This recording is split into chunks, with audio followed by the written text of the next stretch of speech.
Yeah. Ajan, just let me to introduce you in a few words. Let me to introduce you in a few words. Of course.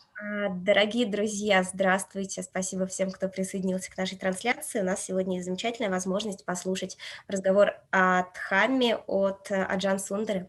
Аджан Сундара – монахиня из английского монастыря Амаравати, традиции Theravada. Аджан была одной из первых западных женщин, посвященных монахине Аджаном Сумеда.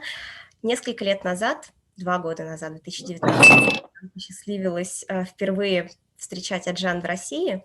Аджан приехала с коротким ретритом, на который собралось немало российских практикующих, и с тех пор мы, пусть не очень часто, но с радостью встречаем Аджан в формате онлайн, и всегда очень рады послушать размышления о Дхамме от Аджан Сундары. Сегодня у нас будет еще одна такая замечательная возможность.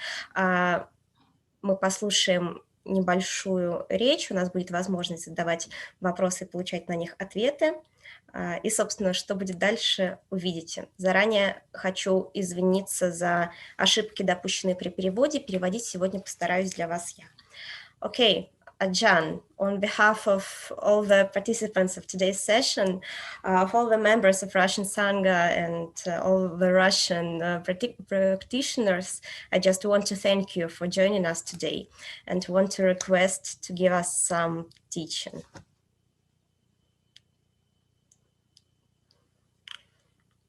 Oh, Ajan, we cannot hear you. You just have to put on. Body, that's it? I just talked to both of you. Oh, really? Yes. Okay. Well, I'm happy to talk to both of you, but I enjoy communicating with the group, you know. So let me start with the, I just want to say a few words, okay, that I'm really glad to be here with all the people who are interested in this teaching and this practice in Russia.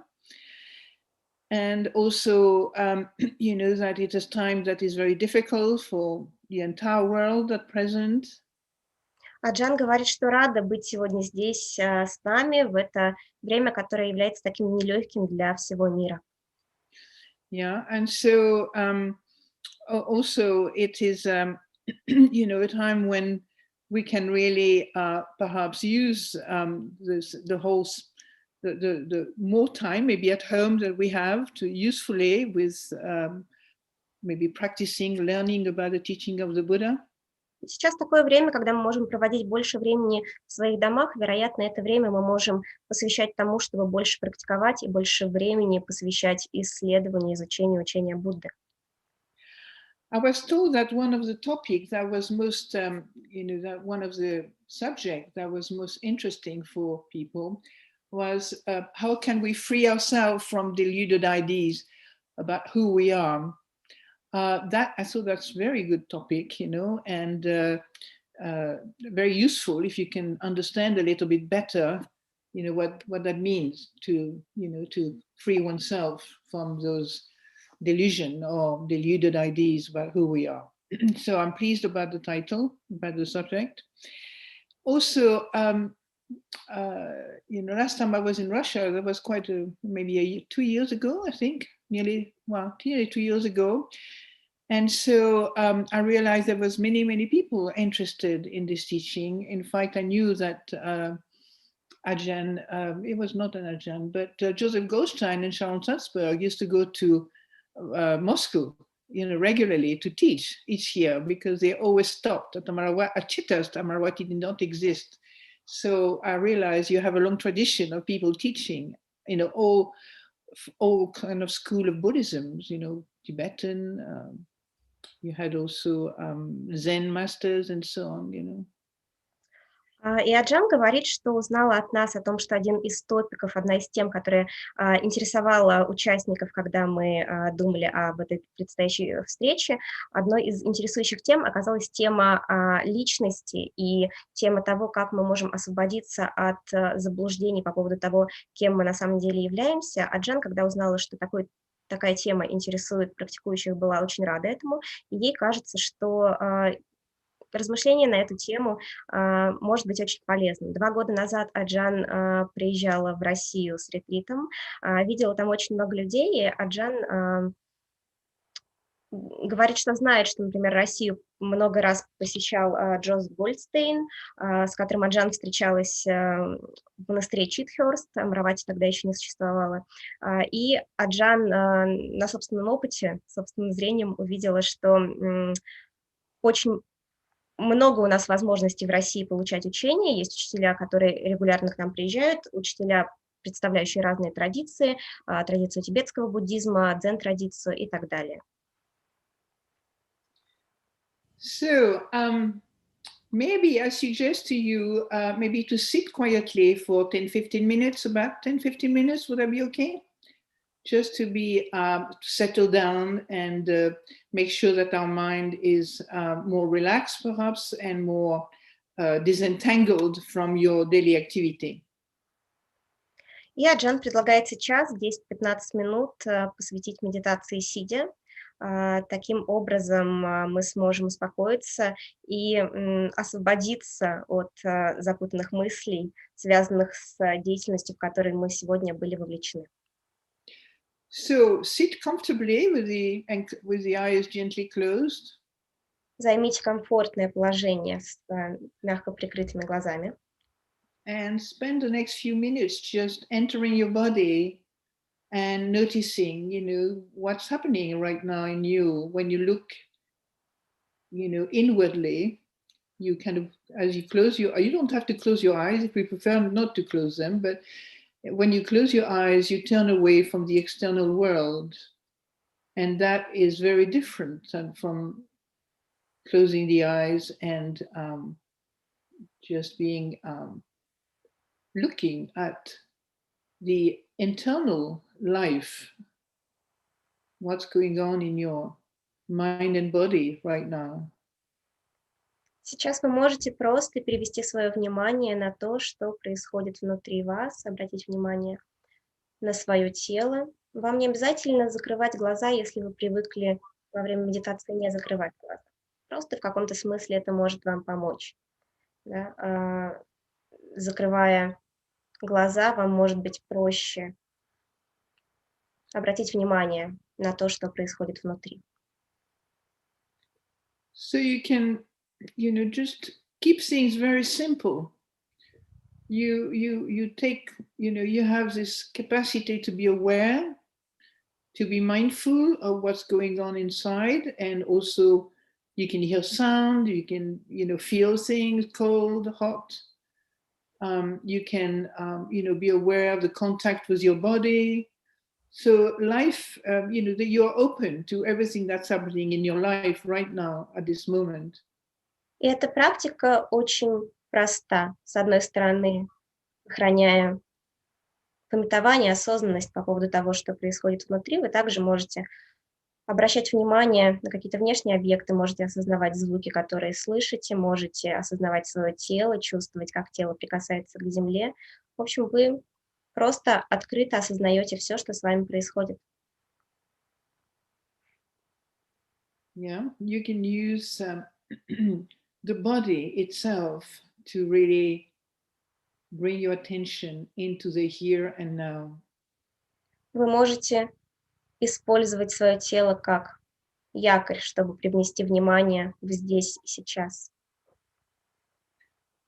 Now, to calm the mind down, to calm it down, you can slow it down by simply observing the natural flow of your natural breath. Чтобы успокоить ум, вы просто можете перевести внимание на естественное течение вашего естественного дыхания. You're not concentrating on the breath. You're simply aware of it. Basically, you're listening to it. You're not trying to concentrate or do something. It's not pranayama or anything like that.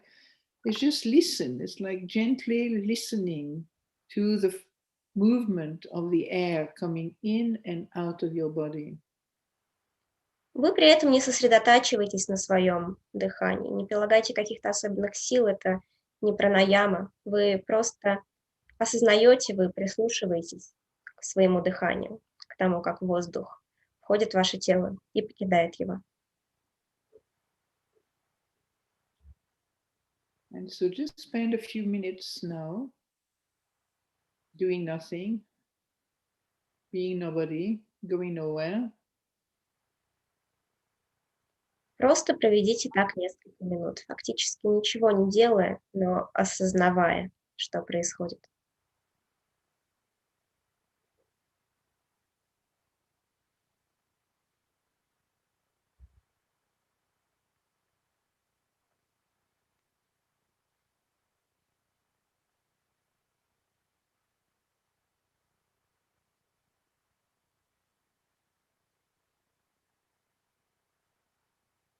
When we meditate, we approach ourselves with a very gentle attitude. В медитации мы стремимся сохранять очень мягкое отношение к самим себе. We're not turning ourselves into an enemy. We're learning to know ourselves and to be a friend of ourselves.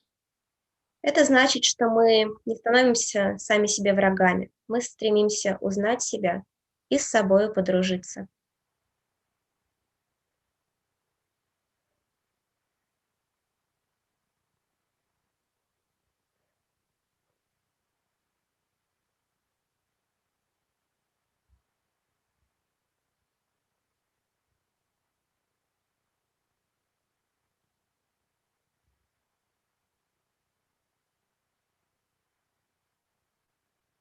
If you find the breath not easy to be mindful of, you can just stay with the body sitting. Если вы обнаружите, что обращать внимание на дыхание вам непросто, можете переключить внимание на ваше тело, на то, как оно сидит. Or you can use a very common mantra in Thailand, in Thai forest tradition. You know, when the breath comes in, you say bud, and when the breath goes out, you say do. So Или it's just a skillful means to simplify your attention to one object with one object. Или же вы можете использовать очень простую мантру, которая распространена в Таиланде, в тайской лесной традиции. Вдыхая, вы можете говорить «буд», выдыхая, можете говорить «до». Это такое искусное средство, которое мы используем, чтобы упростить собственную задачу концентрации внимания. Some of you may have used the teaching of Aджан Сундары on the sound of silence. If you have used the sound of silence as a meditation object, you can also use that instead.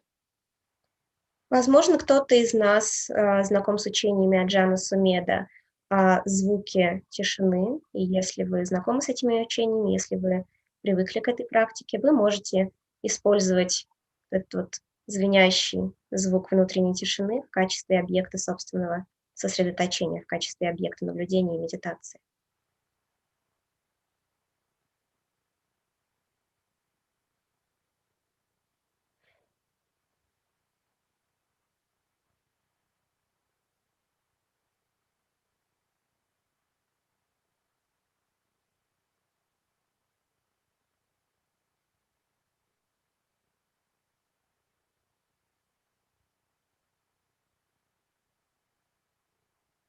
This is a time for relaxation of the body. Your posture is, your back is, the spine is up and elongated, and then you're sitting hopefully in a comfortable position, cross-legged or on a chair, on a bench, and then you remind yourself, this is just, we're not bringing up more tension right now. It's a time for letting the body relax. Это время расслабления. Мы сидим с прямой спиной, с выпрямленным позвоночником. Наши ноги могут быть скрещены, или, возможно, мы сидим на стуле. И в этот момент стоит напомнить себе о том, что сейчас не время создавать лишнее напряжение. Напряжение мы, напротив, отпускаем, позволяя своему телу расслабиться.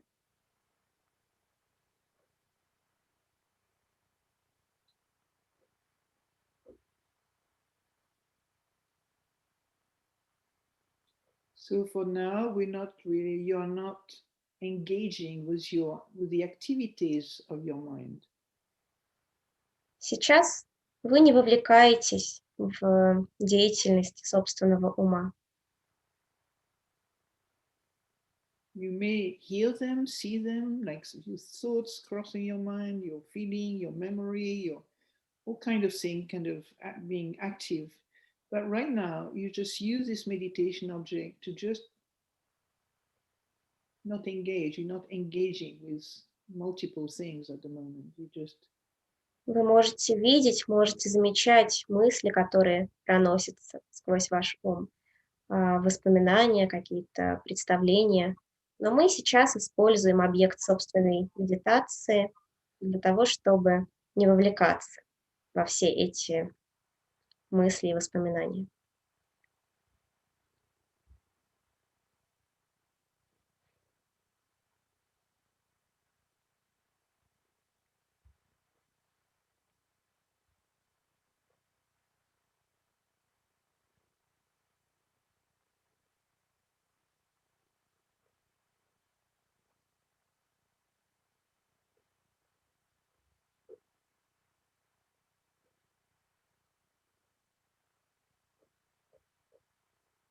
So we have just done a few minutes of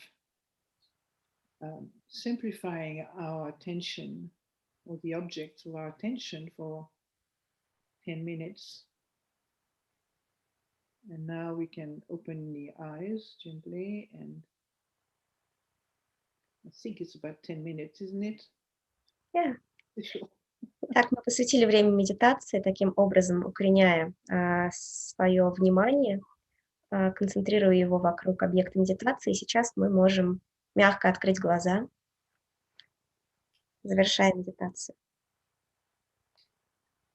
So now I'll give a reflection on practice, and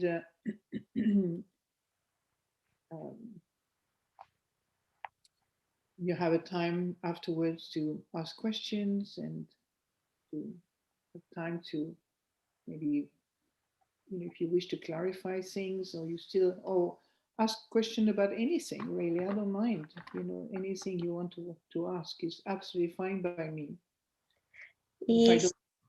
Yeah, go ahead. Сейчас мы послушаем размышления о практике от Аджан Сундары, после чего у нас будет возможность задавать вопросы, если захочется что-то прояснить. Аджан говорит, что не против, если вы будете задавать любые вопросы на любую тему.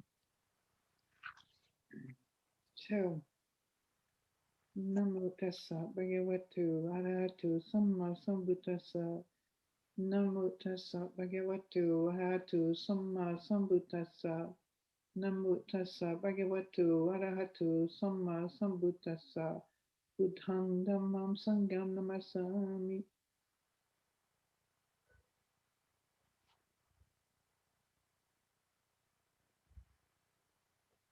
So this is really an important question, because unfortunately there are a lot of wrong view about practice, or inaccurate perception of what the practice is about.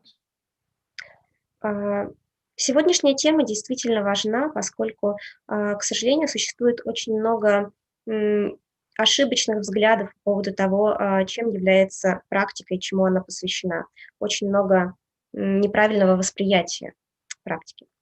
And one particular topic about Buddhism is this idea of, that there is a self, there's notion of no self, and talk about realization, how the practice of Dhamma, and talk about, so many things that are not familiar with our normal world.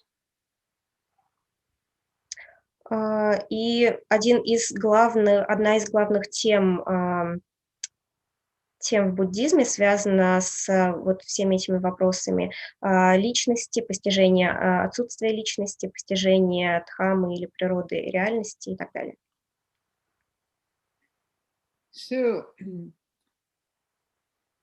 and we discovered at some point in our life, it doesn't take too long for some people, for some of us, it may take longer, but there come a time in our life when we discovered that the world that inhabits us is not particularly a very nice world, is not particularly a loving world or kind world or even an intelligent world. We feel shocked.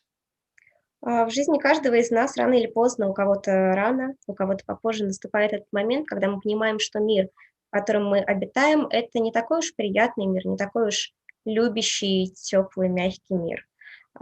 И этот момент узнавания вот этого мира часто является таким моментом шока. Мы поражены этому открытию. We fortunately, it's like a beginning of waking up to the fact that our life is filled with a lot of anger, a lot of greed, a lot of, wrong views, and a lot of whatever, so many things that we find difficult to live with. And that world remains rather unconscious for a long time. В этот момент происходит такой элемент пробуждения. Мы пробуждаемся к истине о том, что наша жизнь наполнена очень многими неприятными вещами, гневом, неприятными эмоциями, на которые мы так долго не обращали внимания.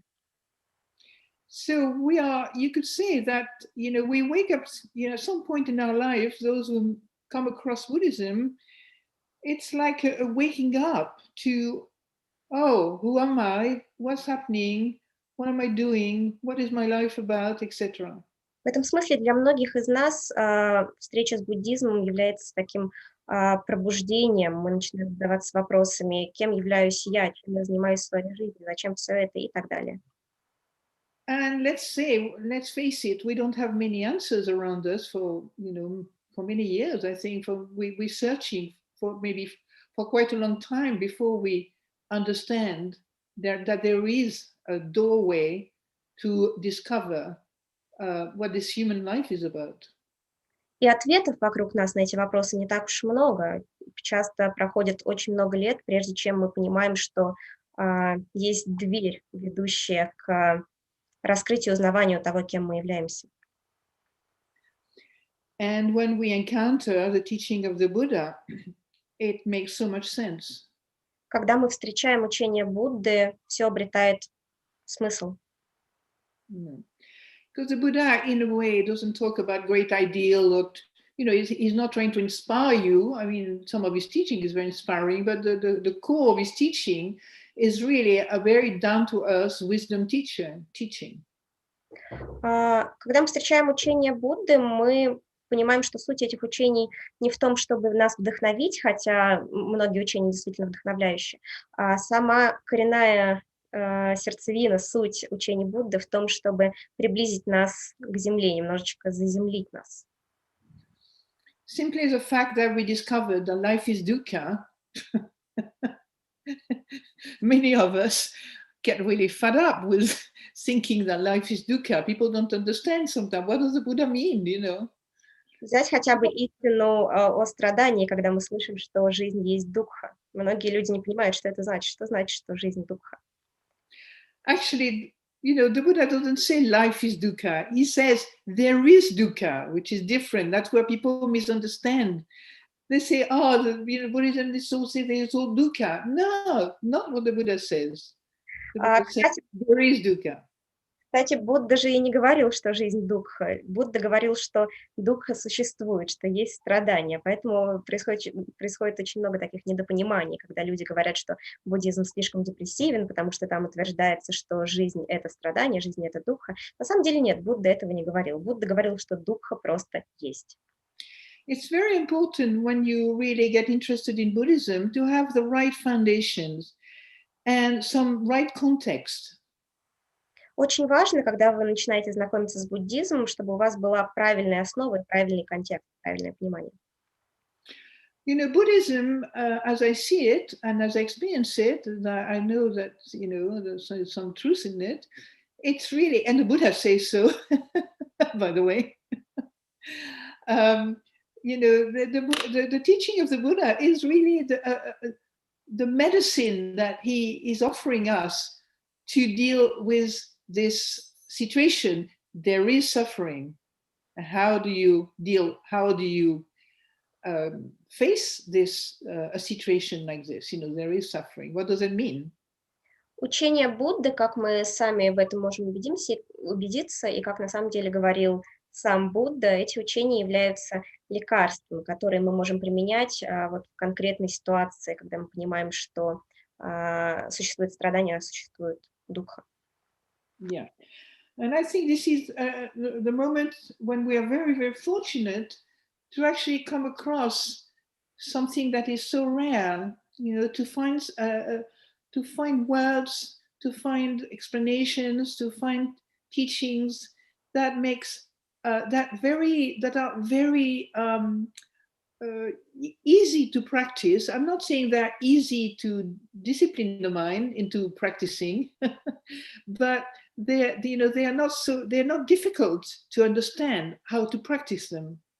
И эта ситуация невероятной удачи, когда мы все-таки находим слова, объяснения, учения, которые мы можем практиковать, и можем практиковать легко. Речь, конечно, тут не о том, что дисциплинировать свой ум легко. Речь о том, что есть учения, которые не так уж сложно понять. Они в целом просты с точки зрения их объяснения.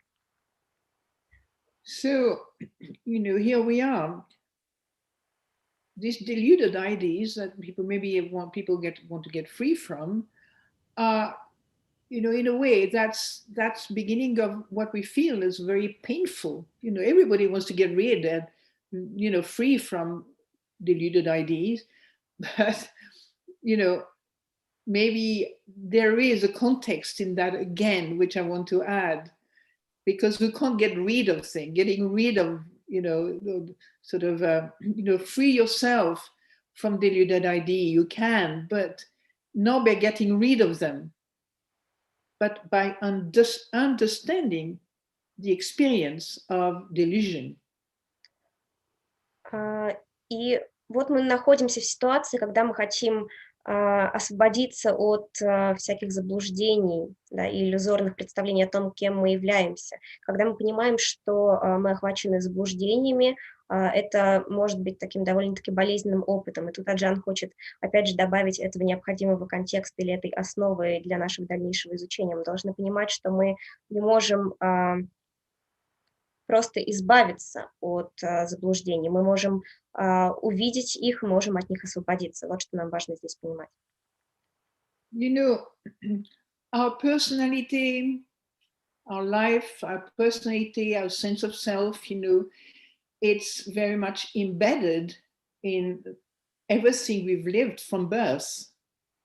Наше представление о себе, наша индивидуальность, все это очень сильно связано с тем, как мы жили с самого нашего рождения.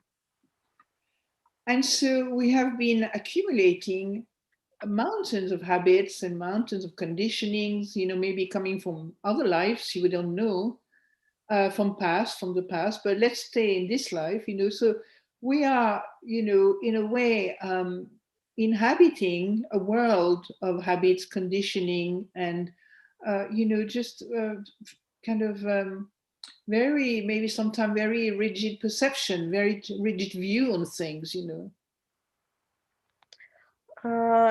И с самого рождения мы накапливали невероятное количество привычек, возможно, мы их накапливали даже не в этой жизни, а возможно, они сохраняются еще с прошлых жизней. Но давайте даже просто остановимся на том, что с самого начала вот только этой жизни мы аккумулировали, накапливали невероятное количество привычек, мы находились под действием условий, мы, собственно, жили в этом мире привычек и условий. Yeah, so what are those daily good ideas that we feel, you know, I mean, in a way, for a long time, we feel maybe we are like in a prison. We are stuck in one dark room. И, собственно, мы могли даже ощущать, что на протяжении долгого времени мы были как будто заключены в тюрьму, как будто находились в темной комнате, в заключении вот этих привычек и условий, которые формировали нашу личность. So that sense of me, that sense of I, that sense of what I think I am, and so on, you know, is very much identified with the experience we go through. I mean, I'm just giving I have just given the example of a dark room, but just think of any difficult time you have had in your life and how much it's so easy to identify with those experiences, identify oneself, and appropriate those experiences, you know, make them mine, me and mine. И таким образом весь наш предыдущий опыт становился причиной для того, чтобы мы начинали мыслить о себе определенным образом. И Аджан приводила пример с темной комнатой, но мы можем вспомнить любой неприятный опыт, через который мы проходили в своей жизни, и заметить, как легко начать с ним отождествляться, как легко начать относиться к нему с позиции «это мое, это я». So, you know, as you discovered this medicine of the Buddha, you know that part of this medicine is to there's a path, you know. I mean, there's a Four Noble Truths. You know, the Buddha talks about there is suffering, there's a cause of suffering, there is the ending to suffering, and there is a path leading to the ending, complete ending of suffering. И встречаясь с этим лекарством, которое дает нам Будда, мы понимаем, что его частью является путь. Обучив нас 4 благородным истинам, Будда сказал, что есть страдания, есть причина страданий, есть прекращение страданий, есть путь, который к этому прекращению ведет. Yeah, so we have the description of how to basically free ourselves right in those Four Noble Truths, you know. В самом этом учении 4 благородных истинах у нас уже есть описание того, как мы можем освободиться. But again, you can take this paradigm for the rest of your life. It's not something that just you use for one day and then forget about it. Ну, опять же, это тот путь, по которому мы следуем всю жизнь. Это не какая-то таблетка, которую мы можем один раз принять и навсегда об этом забыть. The practice of you know, freeing oneself has to do very much with changing, in a way, a kind of lineage. I mean, a lineage of thinking, I, mine, you know, I am angry, I am upset, I am miserable, etc. And realizing there is anger, there is upset in my mind right now. Практика освобождения во многом связана с тем, что мы меняем одно мышление на другое. Мышление «я страдаю», «я раздражаюсь», «я испытываю то или это», мы меняем на «есть гнев», «есть страдание», «есть то или это». Yeah. And you know, when I look at the description of the First Noble Truth, this is something that you can witness. You can witness the experience so common in our life where we don't use them for liberation. And it's about time we do it now. И когда мы смотрим на описание первой благородной истины, мы можем обнаружить, что оно настолько общо, его так легко наблюдать в нашей жизни, так легко стать свидетелями этой первой благородной истины, но мы этого не делаем, то есть мы не используем это в качестве учения в своей повседневной жизни. So, you know, for example, the First Noble Truth, you know, it's a chanting that we do almost daily. Первая благородная истина является частью чантинга, который, например, Аджан ежедневно выполняет. You know, basically, you know, when you get, I mean, I'll just give you a few that you can understand easily. You know, like not getting what you want, or I can start like that. Not getting what you want is dukkha. Getting what you don't want is dukkha. Being separated from the loved ones is dukkha. In brief, the 5 focuses of identity is dukkha. We identify with our mind and body all the time until we wake up. И Аджан просто приведет нам несколько примеров того, чем является дукха. Не получать желаемого дукха, получать нежелаемое дукха, быть отделенным, разлученным с тем, кого мы любим, это дукха, отождествляться с 5 элементами дукха. Old age, sickness and death is dukkha, and birth as well. Рождение, старость, болезнь, смерть, также дукха.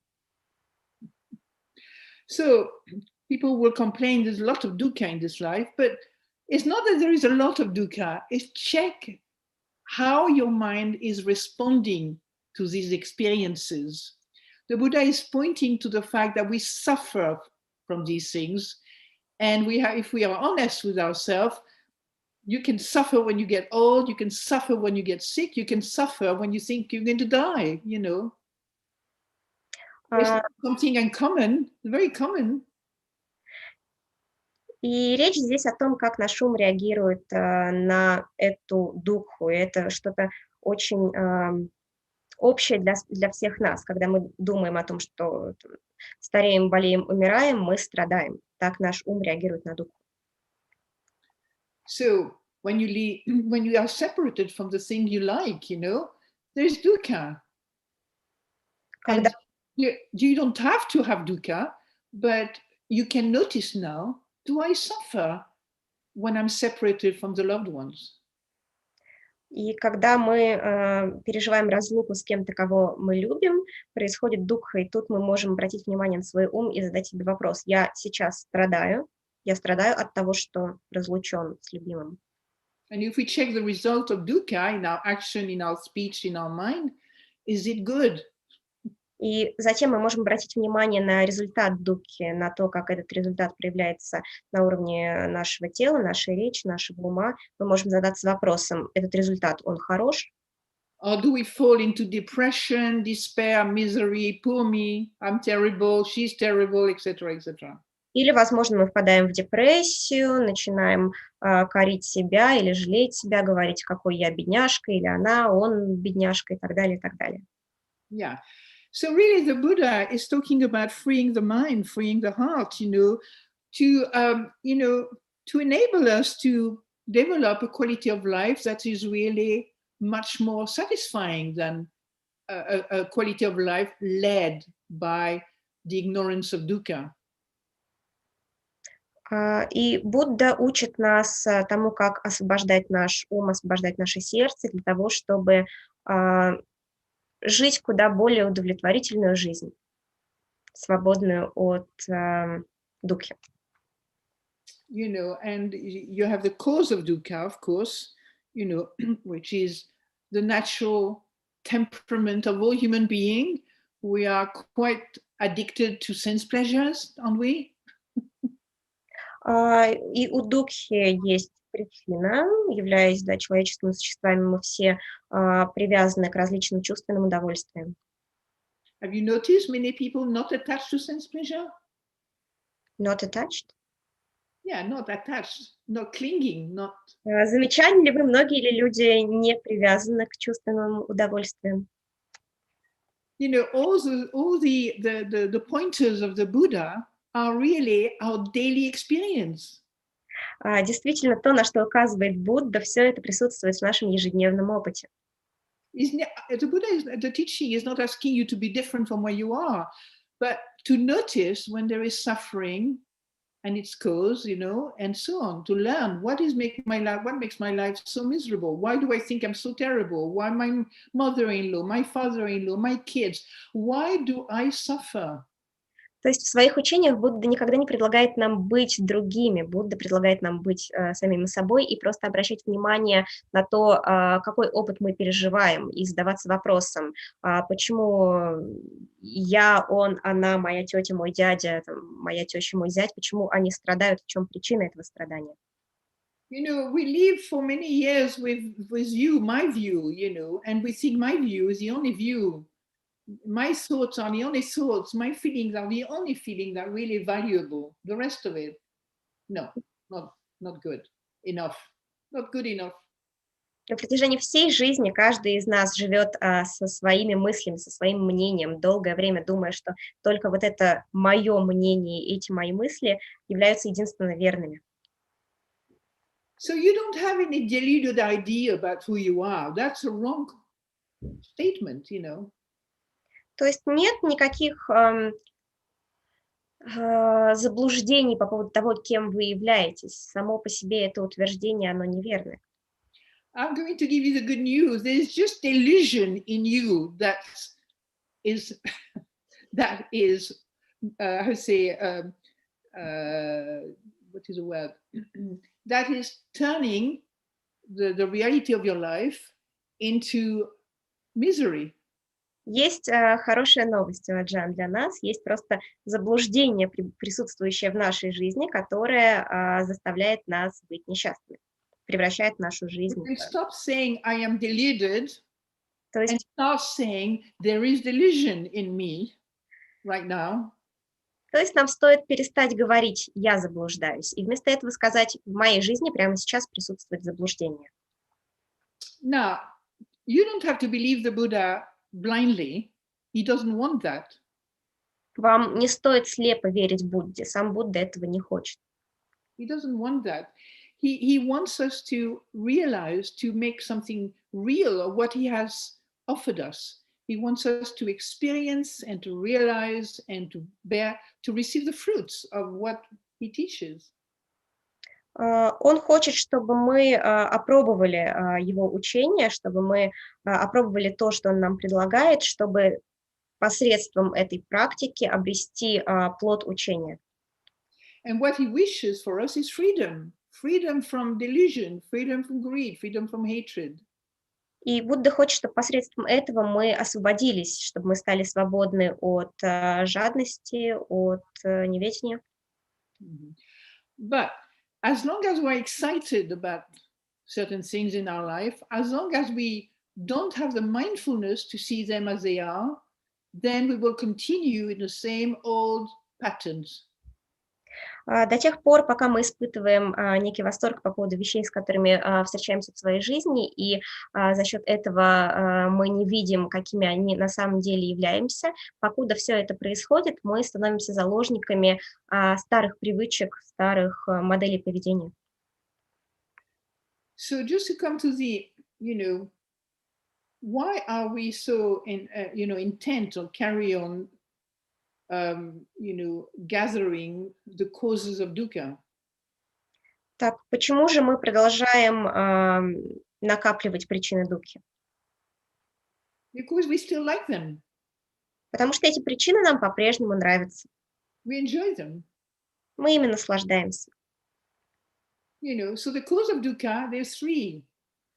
The attachment, desire for sense pleasure, desire to become, and desire not to become, becoming and non-becoming. И, собственно, есть три причины дукхи: привязанность к чувственным удовольствиям, желание быть и желание не быть, желание становления, желание не становления. So who is going to give up their favorite sense pleasure, whether it's food, sex, happiness, with having lots of distractions and so on, why people say, why should I have to give that up? То есть, когда речь заходит о том, что стоит, возможно, отпустить свою привязанность к таким чувственным удовольствиям, как еда, секс, различные развлечения, связанные с привлечением ума, люди спрашивают, а почему вообще я должен все это бросать? The Buddha is not asking us to be any particular way. It's just the teaching is inviting us to question why we carry on doing certain things and get miserable with the things we carry on doing. При этом Будда же не говорит нам, что мы должны вести себя каким-то определенным образом, исследовать каким-то конкретным путем и только так и никак иначе. Он просто приглашает нас задаться вопросом, почему я продолжаю это делать и к чему это приводит. Sometimes we are just blind to our habits. Иногда мы просто слепы по отношению к собственным привычкам. Sometimes we haven't reached the stage where we get really bored with them.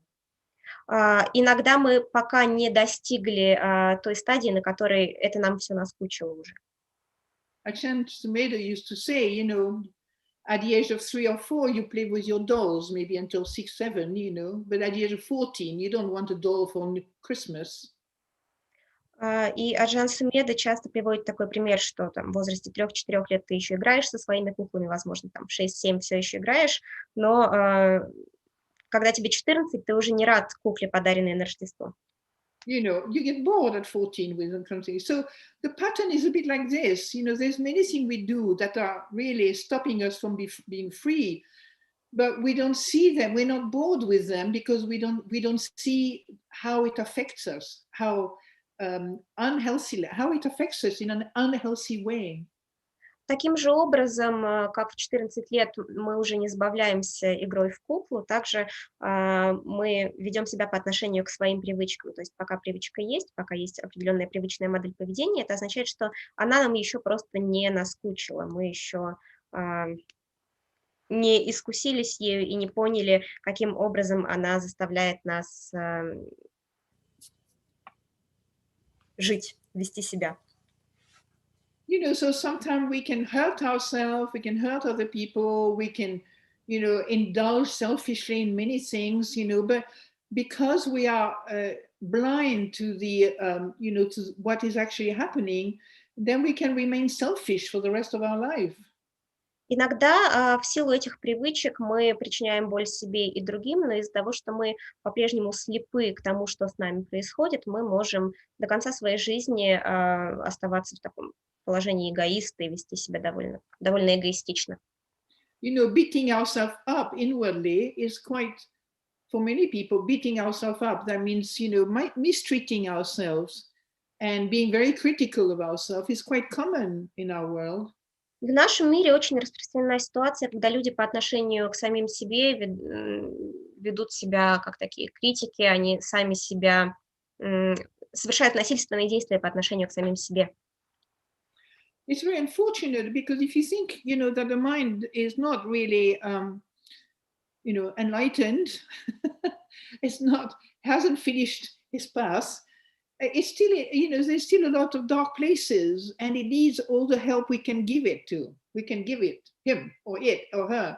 You know, the mind needs some help. It doesn't need to be criticized, beaten up, you know, judged and hated, you know. И это все довольно печально, потому что поскольку наш ум еще не просветлен, не достиг состояния освобождения, мы можем понимать, что, собственно, есть очень много моментов, когда мы можем ему помочь, и этой помощью уж точно не является самокритика или вот какое-то насильственное поведение по отношению к самому себе. Yeah. So, just to go back to the cause of suffering, you know, all these things are part of our completely normal way of relating to the world. You know, the mind is like the energy pattern of our mind and body. You know, you want to become this and then you get miserable, you can't get it. Remember the first noble truth, you can't get it. And then you get down and you feel sad and depressed.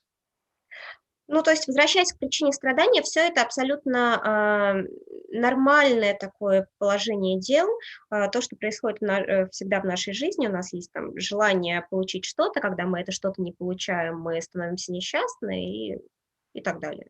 Yeah. And Vibhavatanha, which is the third, the second noble truth is Bhavatanha, that, you know, desire for becoming. Yeah, we want to become beautiful, we want to become famous, there's nothing wrong with that. But at some point, make sure that you don't hurt yourself. Да, то есть одной из причин дукхи является желание становления, когда мы хотим быть красивыми, стать знаменитыми, и в этом нету ничего такого, ничего неправильного, просто мы должны быть уверены в том, что мы не причиняем самим себе боль. So, it's a big teaching. It's a lot to say in a very short time. There's a lot you can say, one need to say in a very short time. But anyway, So the Vibhava Tanha, just come back to that, you know, the desire not to become, that goes together, as Ajahn Sumedho pointed out, you know, 40 years ago. It's a kind of mental state. Remember, we're working with the mind, you know, not philosophy particularly, with the mind. So the mind, what happened to your mind? You don't want to become anything. You get depressed. You don't want to go to school anymore. You don't want to be doing good. You don't want to wake up. You don't want to practice anymore because you're fed up with religious practice.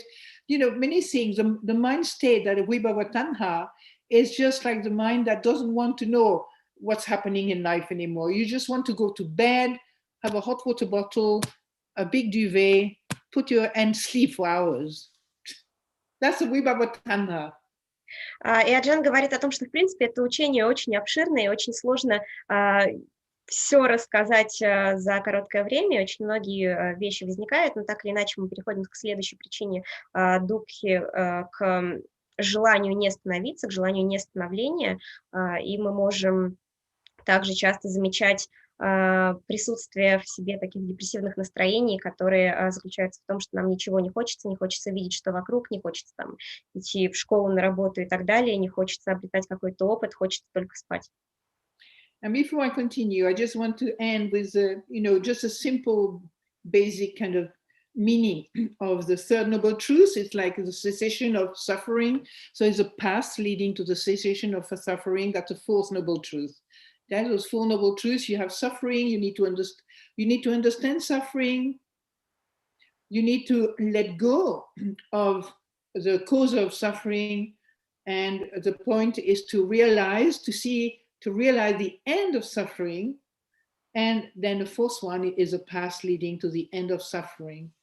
И если так подвести коротко общий итог, первой благородной истиной, о которой мы говорили, является страдание, которое нам нужно, с которым нужно встретиться, которое нужно увидеть, а затем нам необходимо разглядеть причину страдания, которая также в нашей жизни присутствует, и отпустить эту причину, что приведет к прекращению страдания, и, собственно, чтобы прийти к прекращению страдания, мы следуем по пути, ведущему к прекращению страдания. Это уже четвертая благородная истина.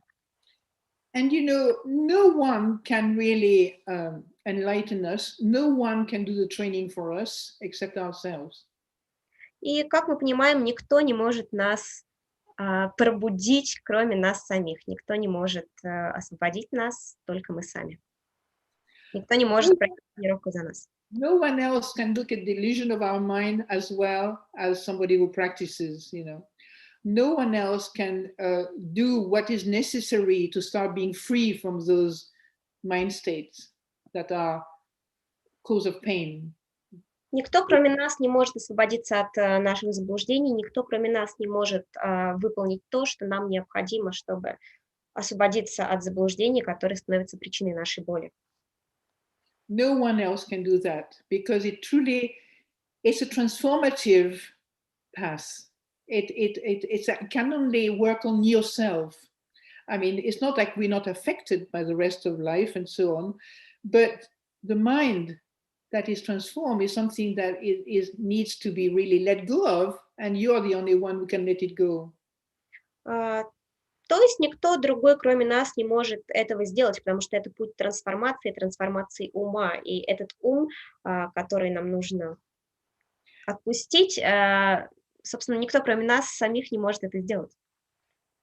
And it's transformed because you can see, bad or unskillful or destructive mind states, and you can see at some point clearly that you have a way out of it. И вы можете увидеть на собственном опыте результаты каких-то неправильных действий, и вы можете увидеть путь преодоления, путь выхода за пределы этого. It's such a joyful process to know that you can let your prisoners of greed, hatred, and delusion move out of their prison and free them forever. И это такая радость обнаружить, что вот эта вот жадность, злость и неведение, которые вас заключают, вы сами можете их освободить и выпустить их из тюрьмы. So there's a lot of joy in this path, you know. We don't need to have a lot of sensual pleasure to make ourselves happy. Sensual pleasures can make us very happy, temporarily. But what the Buddha is talking about is a happiness that is not dependent on conditions. Это очень радостный путь, путь, связанный с отпусканием чувственных желаний. Конечно, чувственные желания могут принести нам многое, тоже радости и счастья, но всегда это счастье и радость временные, в то время как Будда говорит о радости, которая достигается необусловленно, которая становится необусловленной. When you see the mind and it freed from certain condition, you can see the mind is seen as a very happy space. Когда вы видите необусловленный ум, вы видите пространство радости. Да, обретаете очень счастливое пространство. You want me to say another way? Do you want me to say it in another way? Yes. Well, when you start letting go, you know, I mean, you have to do, I haven't spoken about meditation yet. You see, when you start learning about how to observe inwardly the world that is creating your life, you know, creating your world, then you can see the Buddha is in this wonderful, you know, guidance and teachings enable us to see the potential of letting go of what we know is painful and unhealthy. But that takes a lot of patience, and sometimes the book don't mention that because patience is only one word. But the action of being patient has a lot of resistance on its way before we are patient. Do you understand? There's a lot of not wanting to be patient, forgetting to be patient, and so on. So we say the ultimate quality in Buddhism, do you know, it's patience. Таким образом, Будда дает нам инструмент, чтобы мы могли смотреть внутрь и видеть, собственно, видеть, как мы сами можем освободиться, да, освободиться от страдания, освободить самих себя, и это путь, который требует терпения. И Аджан подчеркивает, что терпение – это то слово, которого, в принципе, часто не хватает во многих книгах, точнее, терпение – это всего одно слово, но сам процесс и акт терпения, он невероятно долг, вероятно длинен, и вот это вот терпение нам необходимо, чтобы следовать по этому пути, и Аджан называет терпение окончательным качеством в буддизме. So, I haven't spoken about the past yet, and not much about the third noble truth either. But really, the practice of meditation is not really, will not work. I want to say that. And if that's the path, that's, you know, one of the aspects of the Noble Eightfold Path, has to do with the foundation in ethic. И Аджан говорит, что практика медитации, которая является частью восьмеричного благородного пути, о котором говорит четвертая благородная истина, он не сработает, если он лишен основы нравственности. And, you know, for the Buddha, this ethic was essential to walk the path of liberation. Для Будды нравственность была естественной составляющей пути к освобождению. Because even though ethic is dealing with the conventional aspect of ourselves, unless we take care of that aspect, we will constantly be disturbed by our wrong action, wrong speech, or wrong, you know, unskillful thoughts. Хотя нравственность и касается относительного уровня нашей реальности, до тех пор, пока мы не без достаточной внимательности, без достаточной деликатности относимся к нравственности, мы снова и снова будем испытывать результаты благого поведения, совершенного посредством тела, речи и ума. And this is perhaps one of the most difficult things to understand this Noble Eightfold, this ethical part of the Noble Eightfold Path, because we have been brought up with a lot of guilt feelings, you know. the feeling that we should be guilty for when we don't get it right.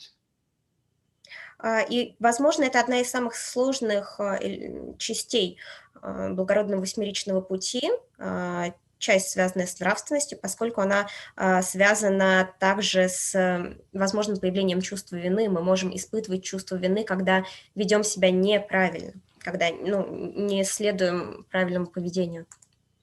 And so in the Buddhist teaching, you find perhaps in many other teachings at a deeper level, you find that when we don't get things right, we learn to start again and to begin again and to learn from what we didn't get right.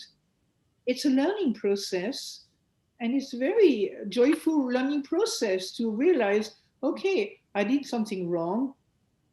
That will help me to remember to do it better next time. Но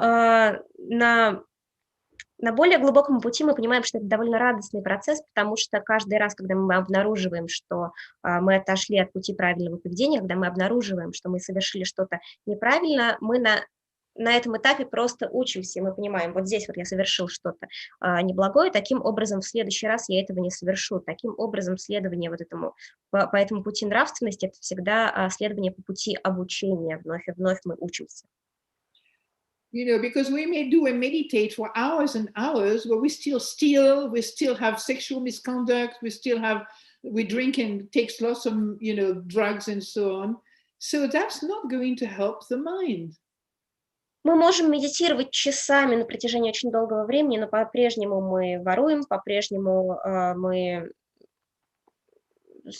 совершаем какие-то действия сексуальной распущенности, мы можем пить разные напитки, употреблять опьяняющие вещества, и в таком случае наша медитация не сработает и ни к чему нас не приведет.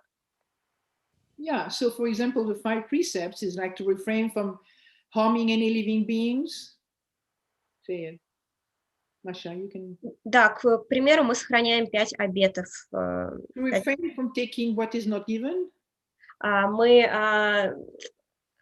воздерживаемся от того, чтобы убивать существ, от того, чтобы брать то, что нам не принадлежит, то, что нам не дано. The second one is stealing. The first one is killing. The first one is about stealing. Первый обет мы воздерживаемся от убийства, второй мы воздерживаемся от воровства. The third one is sexual misconduct, being really distracted and go around with many partners and that kind of thing. Третий обет заключается в том, что мы воздерживаемся от неблагого сексуального поведения, которое связано с тем, что мы не вовлекаемся в сексуальные отношения со множеством партнеров и вот во всякие такие вещи. The fourth one is about lying. Четвертый обет связан с ложью, от которой мы тоже воздерживаемся. Backbiting, slandering. Грубая речь, пустословие. And speaking in a way that's not really uplifting or helping other people to, or influencing your speech, somebody else with bad speech, with a speech that is destructive. Да, мы воздерживаемся от речи, которая не приносит никакой пользы, от речи, которая отвлекает людей, от всей такой неблагой речи мы и воздерживаемся. In English we call it idle speech. Idle. В английском это называется речью idle. A speech that's not really bringing good things into the conversation. То есть речь о речи, целью которой не является привнесение каких-то благих элементов в разговор. You can have a friend, you can unload all your difficult time and do all the terrible things and say all the terrible things, but I always say, make sure she's somebody who is enlightened enough that she doesn't believe your mind. She just knows it's a big, what you call that, big bag of the rubbish of your mind. She's dumping a bag of rubbish with you. Do you understand what I'm saying? Yes. Возможно, у кого-то из вас были такие друзья, которые постоянно говорят что-то плохое, словно просто выливают на вас мусор из собственной головы. Yeah. You need a good friend when you can speak freely, but if they believe your mind, you are in trouble. Sorry? You need to have a good friend to whom you can speak your heart freely, but you know, and sometimes you may not be so skillful, or some because you remember things that are difficult and so on. But if they believe you, you will be in trouble because that would affect them. The story will go on to other people, maybe, and so on. Will be limited to other people. Конечно, каждому из вас нужен друг, с которым можно свободно разговаривать, доверительно разговаривать, но если они при этом верят в нехорошие вещи, которые вы можете говорить, то это может стать причиной каких-то разного рода неприятностей. So, and the last one is about refrain from taking drugs and intoxicants. Пятый обет It's not finished. It's not finished. That cloud the mind. That clouds the mind. Пятый обет – воздержание от опьяняющих веществ, которые затуманивают ум. Right. These are the 5 precepts, you know, and they are very important in our life. You're not supposed to turn into a saint after you recited them. They are there to help you through the life, to guide you through life, to refrain from doing unskillful things. И это те обеты, которые помогают нам воздерживаться от совершения неблагих поступков, которые, собственно, направляют нас по пути к освобождению. It is known that if you drink or take drugs, it's quite likely that you might break all the other precepts. Ну, известно, что если вы, например, употребляете какие-то опьяняющие вещества, то очень вероятно, что ваш затуманенный ум затем очень легко нарушит и все прочие обеты. It's more likely that you do this under the influence of breaking those precepts. Очень вероятно, что, нарушив пятый обет, вы с большей легкостью нарушите все остальные. And if you see in the world all the misery, all the terrible things happen when people have been under the influence of the drinks, drugs, intoxicant and drugs and so on. Да, ну, собственно, наблюдая за миром вокруг, вы можете замечать, как часто люди совершают очень неблагие поступки под действием алкоголя и наркотических веществ. So, and then meditation, you know, meditation, we've done many of you probably will not be here if you hadn't really come across meditation or meditated for some number of years already. И медитация, вероятно, многие из нас, присутствующих здесь сейчас на этой трансляции, с медитацией знакомы, возможно, там, посвятили практике уже какое-то количество лет. So, well, we don't have a lot of time, but, you know, meditation, some of you maybe have a teacher already, and there's a lot of things on the internet. But one thing in meditation you must know, we're not here to become somebody. Be careful. Be careful when in meditation we are striving to become the best meditator in the world or to become, you know, somebody you are not. That's not meditation. И, конечно, вероятно, что многие из вас с практикой медитации знакомы. Вероятно, у кого-то есть учитель или кто-то смотрел различные видео, которых сейчас в интернет-пространстве так много. И Аджан говорит, что нам необходимо знать одну единственную вещь. Медитация никак не связана с желанием стать кем-то, с становлением кем-то. То есть будьте осторожны. Занимаясь медитацией, мы не стремимся стать прекрасным искусным медитатором, ничего подобного. Meditation is a way of making friends with this mind and body. Медитация – это процесс, когда мы пытаемся подружиться с этим умом и с этим телом. And the suffering that you may witness in your meditation will bring, you know, will increase your compassion towards yourself. А страдание, с которым вы встречаетесь, практикуя медитацию, может позволить вашему состраданию по отношению к самому себе лишь возрасти. And not just towards yourself, towards other people as well. И это сострадание направлено не только на медитирующего, на практикующего, но оно может быть направлено и в направлении всех остальных чувствующих существ. Because most of us are really wired in the same way. потому что большинство из нас устроено таким же образом.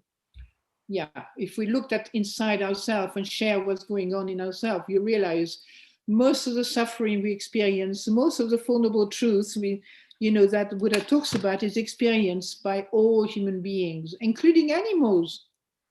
Взглянув внутрь себя, мы можем обнаружить, что все вот эти вот все страдания, которые мы переживаем, все присутствие вот этих вот 4 благородных истин, которые мы можем замечать, все это знакомо всем человеческим существам, все человеческие существа, и животные в том числе, переживают многие из этих страданий. Give alcohol to a little cat, he'll be in trouble. He might cross the street without knowing what he's doing. Вы можете там встретить на улице котенка, который потерян, не знает, что ему делать. So there's a lot of work, and you have the vipassana and the samatha and so on, But meditation as a whole is to enable you to transform yourself, to free yourself from deluded idea about who you are. Да, то есть мы можем выполнять разные методы практики, можем выполнять практику самадха, можем практиковать випассану. В любом случае, любая медитация посвящена трансформации собственного ума и освобождению себя от заблуждений насчет того, кем мы являемся.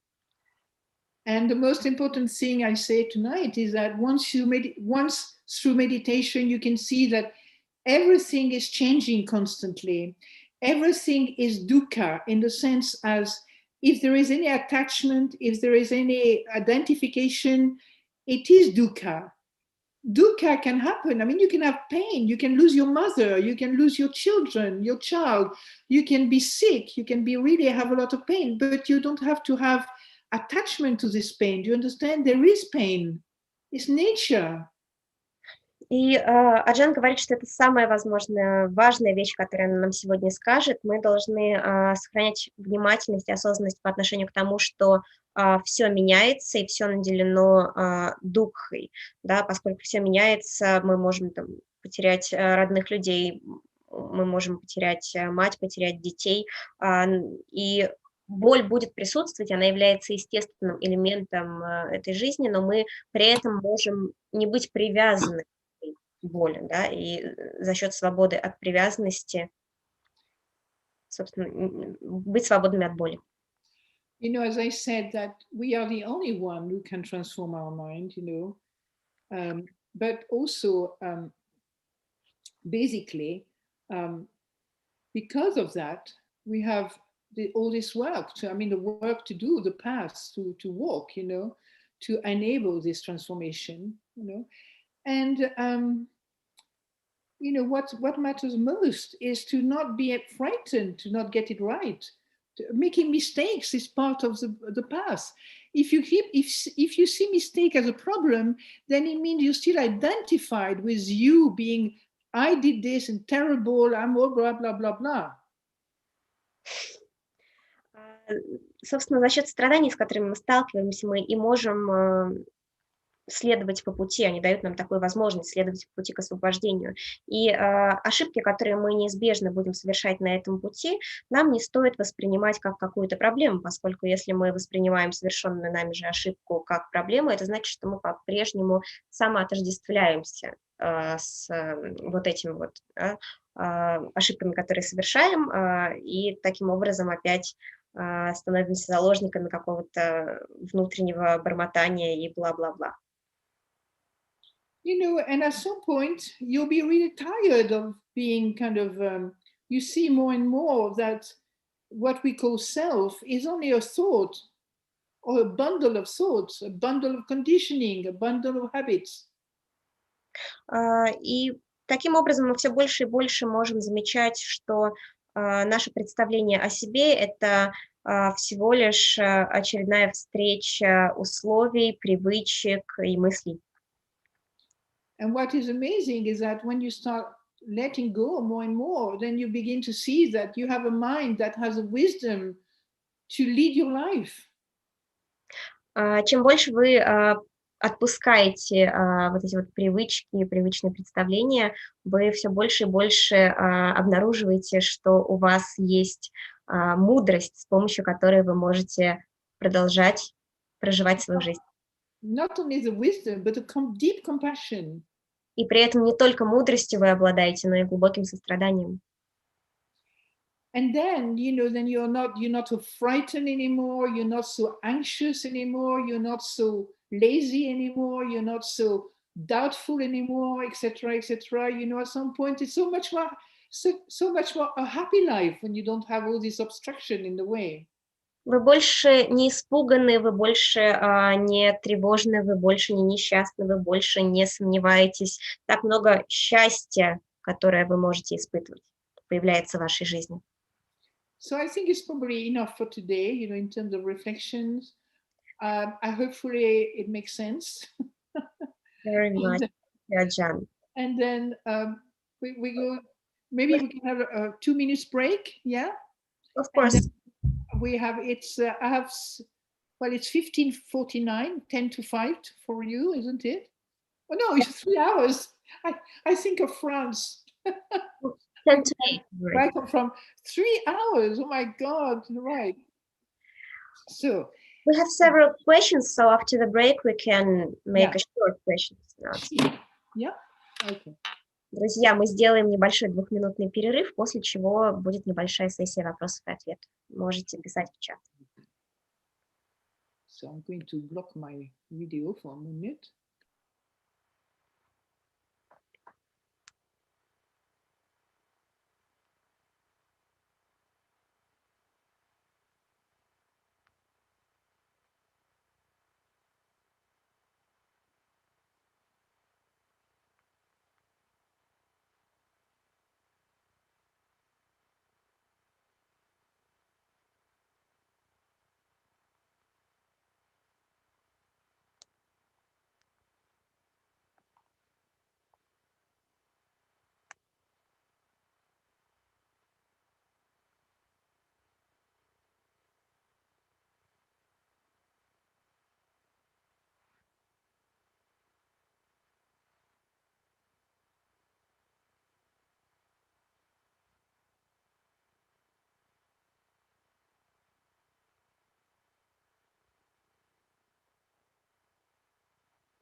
Okay. Okay.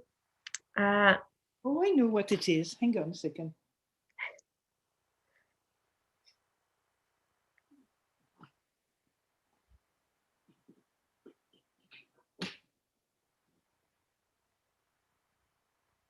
Bit more light. Okay. So it's nice. Today it's the first day for a few months now where I do a Zoom with the daylight. It's very nice. The first question, Aджан. Good day, Venerable Aджan. I always worry about future. I know the teaching about here and now, but I cannot do anything about my worries. Thank you. Can I see the person? No, you can't see the person. No, because the person isn't in Zoom. Okay. So, well, worry is part of a list of mind states that the Buddha calls hindrances.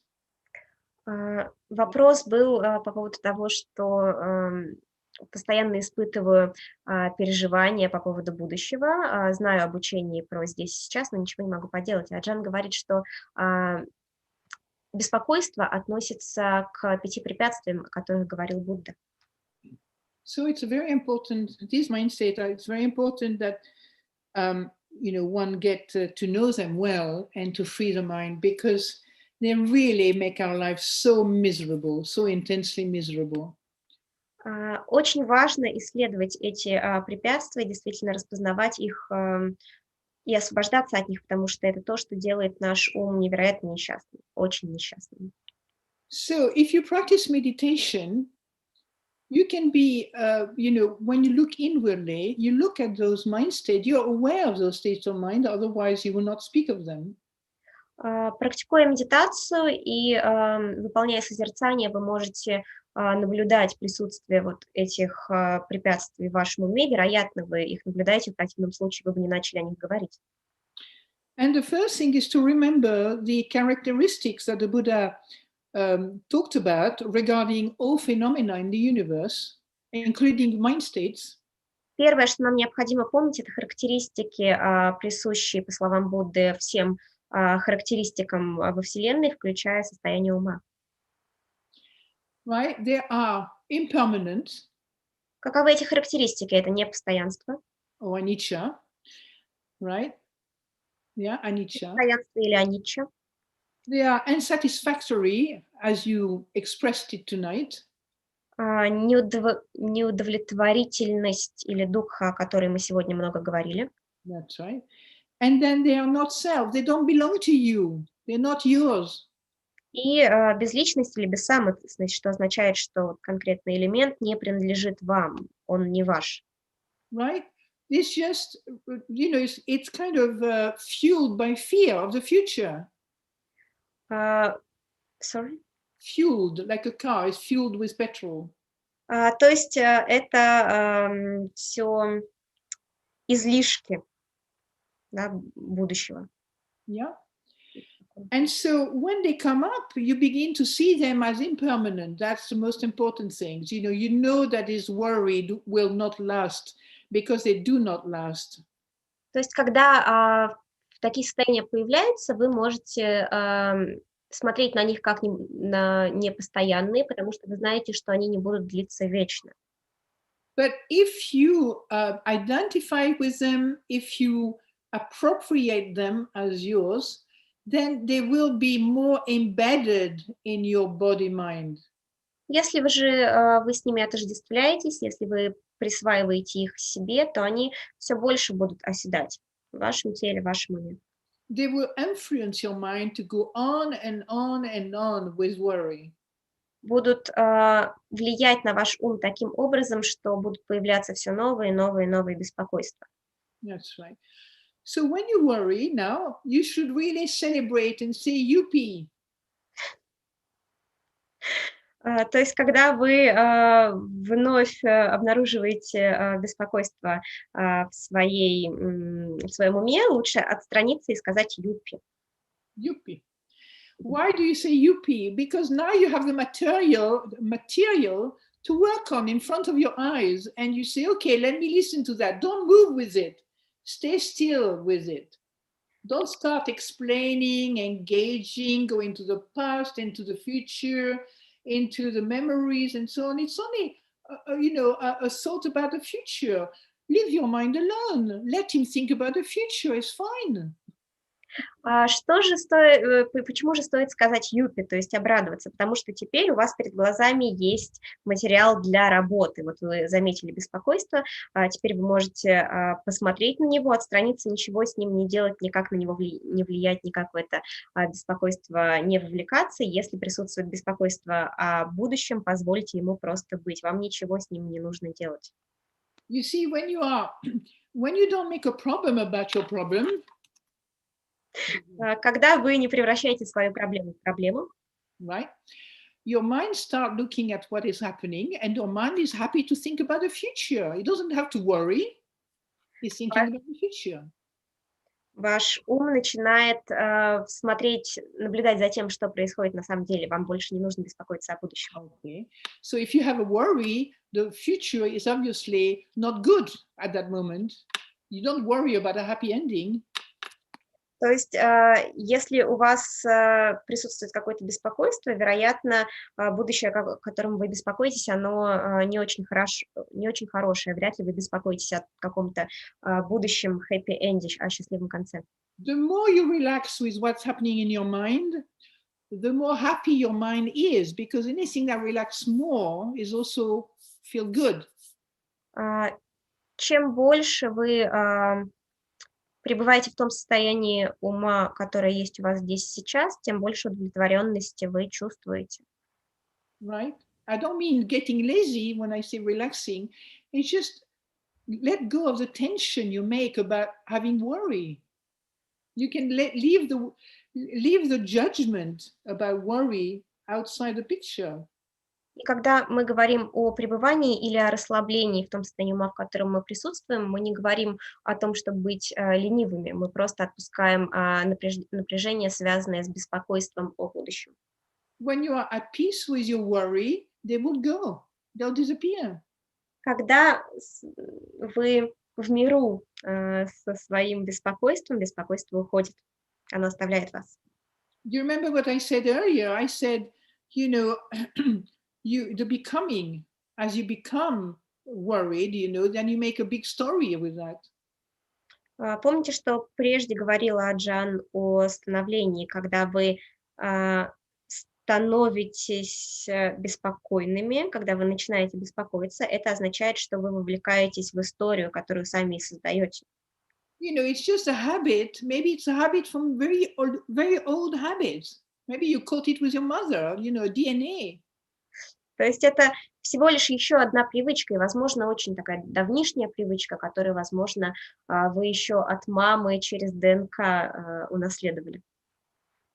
So now you can see your habit, you say hello habits, you know, and then their nature, you will see their nature when you don't do anything. You welcome them, hello, yes, I know you well. You befriend them, and they don't want to stay with you because their nature is to go. The only thing that keeps them with you is because either you don't want them or you're attached to them and you want them. То есть в очередной раз, встречаясь с проявлением вот этой вот привычки, вы просто говорите: «Привет, привычка, я тебя знаю».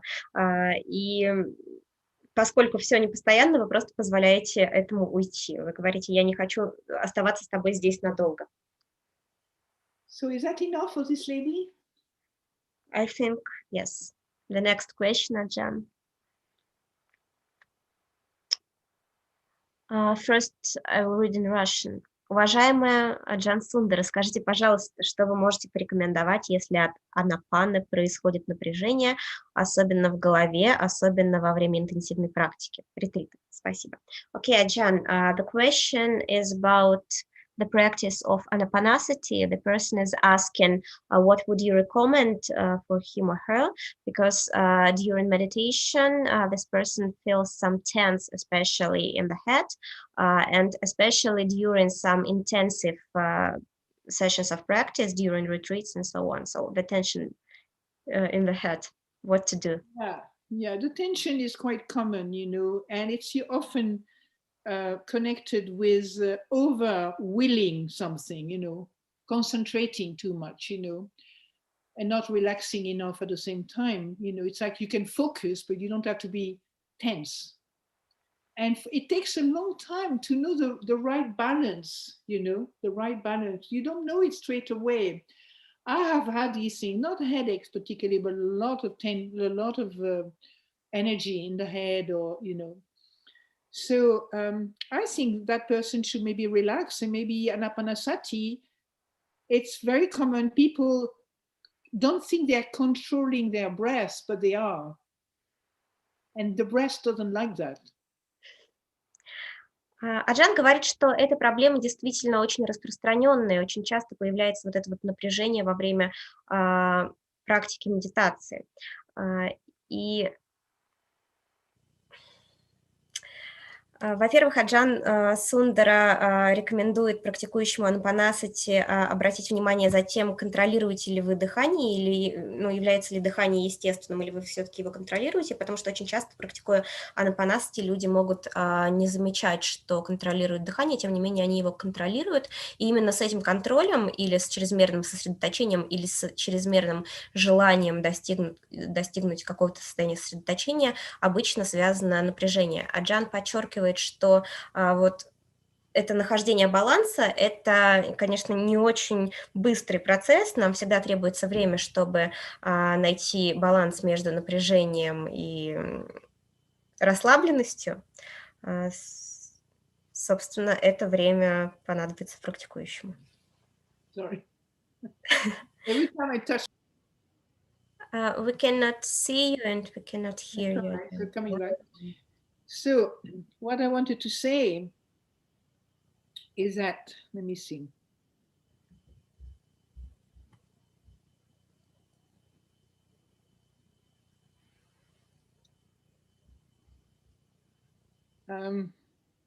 With the breath, it's like anything you do.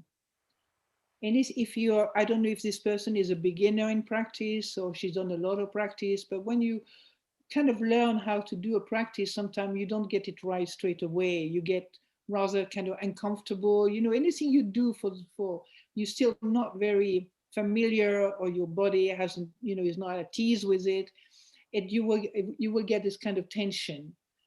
But I would recommend for this person to really check her attitude towards the breath, whether she's controlling the breath or whether she's just listening like a compassionate friend, the breathing pattern, Да, конечно, многое зависит от того, каков опыт у человека, задающего вопрос. Мы не понимаем, большой опыт или человек начинающий, но Аджан рекомендует внимательно отнестись к тому, с каким настроем, с каким отношением вы следите за своим дыханием.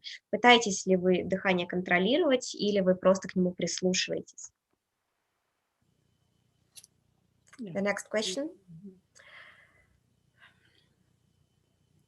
Добрый вечер. Постоянно испытываю страх, тревогу и одиночество. Еще чувствую, что мои привычки берут надо мной верх. Подскажите, пожалуйста, как избавиться от этого? Okay, Ajahn, the question is, good evening. I always feel anxiety, fear, and loneliness. And I also feel the way my habits conquer my mind. So please tell me how to get freed of this. Befriend them. Подружитесь со страхом, с тревогой и одиночеством, говорит Аджан. As you befriend them, you look at them, you feel them, you experience them with a peaceful heart. Когда вы с ними подружитесь, вы сможете наблюдать за ними, принимать их со спокойным, с мирным сердцем. Sometimes you don't even have to meditate. You just sit in your armchair somewhere, and just let the mind relax and see what comes up. If this kind of thing come up, then you know them and you begin to see anicca, dukkha, anatta. You begin to see them changing. Maybe you don't see them straight away, but you see they are changing. They are moving. They are not, fixed and solid as that person think they are. Иногда... So at the beginning, you begin to know how they are. You begin to see their nature. Иногда для этого вам даже не нужно садиться в медитацию. Вы можете просто откинуться на спинку кресла и заметить, как состояние ума, которые пребывают в вашем уме, которые вы сейчас переживаете, наделены характеристиками непостоянства, как они проходят, как они меняются. И вы можете таким образом просто за ними наблюдать, их принимая. To be able to observe anything in one's mind, that's what, we have meditation. Why? Because we train the mind to really be, to enable the mind to be still enough to see the movement of its activity. То есть мы используем такую тренировку ума, как медитацию. Зачем? Для того, чтобы обучить свой ум замечать вот это непостоянство и эту смену разных состояний ума. То есть через медитацию мы учимся замечать, как одно состояние ума сменяет другое, как все, что населяет наш ум, непостоянно. So sometimes if she cannot be still, she can do something skillful, you know.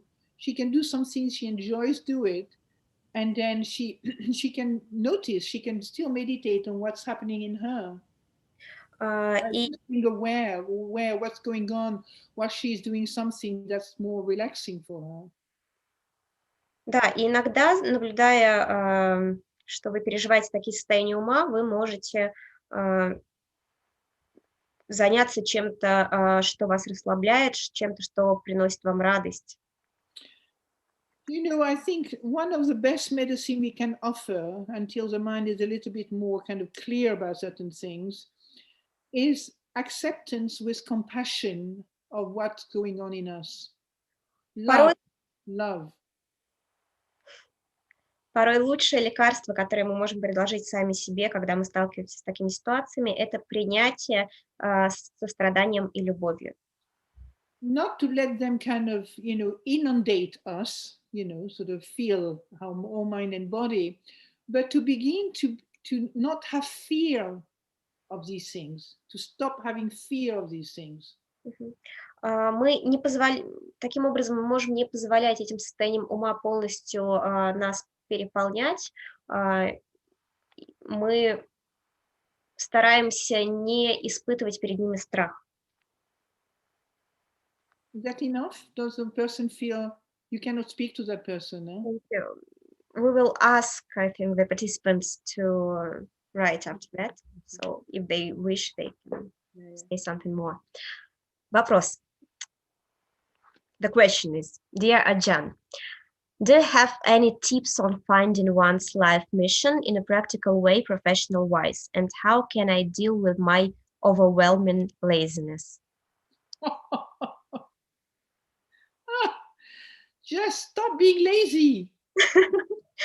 Вопрос был такой, дорогая Аджан, можете ли вы предложить какие-то методы поиска миссии с точки зрения там, профессиональной деятельности и так далее, Stop being lazy. и как преодолеть собственную лень, на что Аджан, посмеявшись, говорит, просто перестаньте лениться. You know, but this laziness may hide many things, you know. You feel, yeah. За этой ленью очень многое может скрываться. You know, you may be depressed. Возможно, у вас депрессия. You may be sad. Возможно, вы грустите. You may be, you know, feeling there's nowhere to do, nothing to do. Возможно, вы не знаете, что делать, у вас такое ощущение, Nothing to do that really inspire me to do. что ничто не вдохновляет вас на действие. So he needs to meditate on what's behind this feeling of laziness. То есть стоит помедитировать или, другими словами, понаблюдать за тем, что стоит за этой ленью. Does he enjoy his laziness? Tell him, ask him. Напишите, пожалуйста, наслаждаетесь ли вы своей ленью. Возможно, она... I did a retreat with Mahasi Sayadaw, Burmese teacher, many years ago. And I remember a teaching that was given, I don't know if it was him or one of his senior monks with him. He said, "What if you enjoy something, you cannot be mindful of it." Аджан вспоминает учение одного бирманского учителя, на котором она присутствовала, и на этом учении было сказано, что если вы получаете от чего-то удовольствие, вы не можете сохранять осознанность по отношению к этому. I'm asking him, why does he think he's lazy? Ответьте, пожалуйста, почему вы считаете, что вы ленивы? I think it may take some time for this person to answer. Okay. So laziness is not a very good quality in practice. You need a lot of effort and energy to practice. В практике ленность не самое хорошее качество, потому что для того, чтобы продолжать практику, вам нужна энергия и нужен энтузиазм. And I want to add one thing. Maybe he needs to find out whether his mind and body are healthy. His body is good health, and his mind is, you know, is not depressed or, you know, whatever. Down. Стоит проверить состояние вашего ума и вашего тела, здорово ли ваше тело, и в порядке ли ваш ум с той точки зрения, не находитесь ли вы в депрессии, не подавлены ли вы.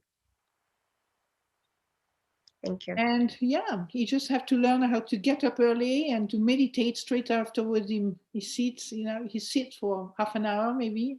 And meditation gives you a lot of energy. И Аджан советует пораньше вставать и уделять, может быть, полчаса медитации, поскольку медитация действительно дает нам много энергии. I wouldn't say cold shower in the winter, but И также... No, don't. No?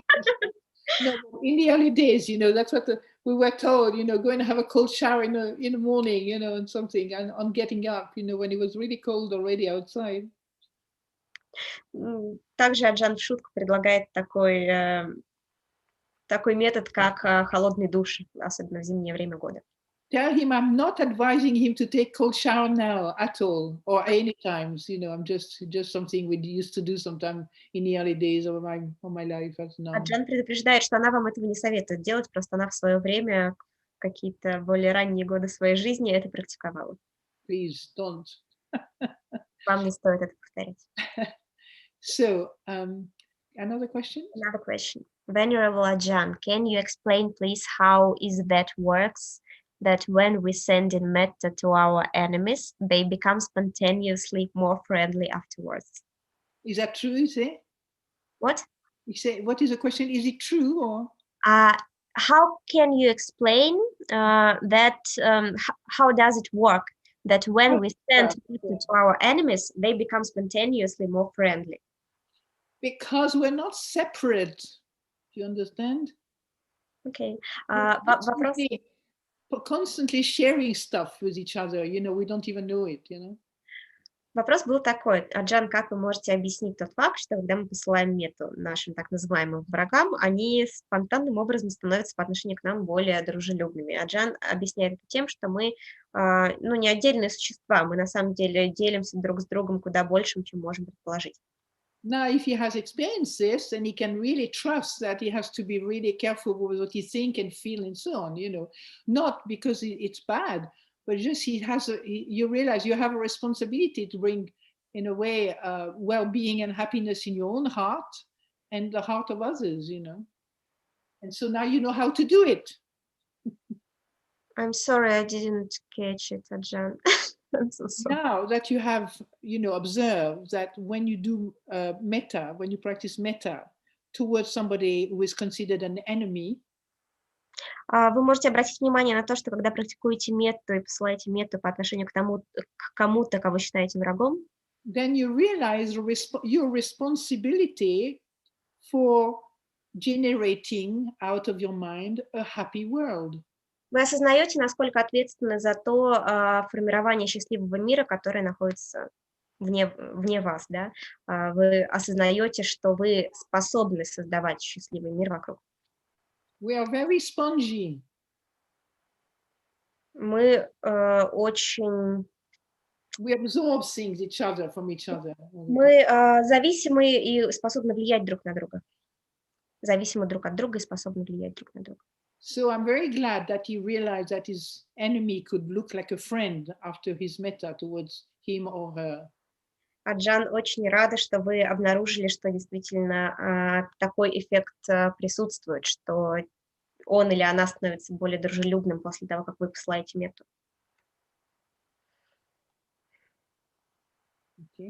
Okay. The question is, in Russian, добрый вечер, чтобы не отождествлять себя с дукхой. Кто же тогда страдает, кто злится, кто беспокоится? Okay, the question is, in order not to identify with dukkha oneself, can you... Hang on, in order not to identify oneself with dukkha. So the question is, who is one who suffers, who gets angered, and who worries? So who is the one who suffers, and who is the one who worries, and who is the one who gets angry? Yeah, there's no one. Никто. It's just suffering has a reason, anger has a reason caused by other causes, Просто каждое из этих состояний, страдания, злость, что там еще, беспокойство, обладает своей причиной. Да, у причины есть предшествующая причина. But you know, we think that without my I and my me and my mine, I Но мы, don't exist. With imagine, we don't exist. We cannot exist if me and I, mine is not there. we cannot exist.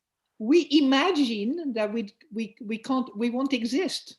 Нам кажется, что мы не можем существовать без вот этого вот отношения, связанного с идентификацией, отождествлением. То есть нам кажется, что без я, без меня, без моих глаз, без моего восприятия мы не можем существовать.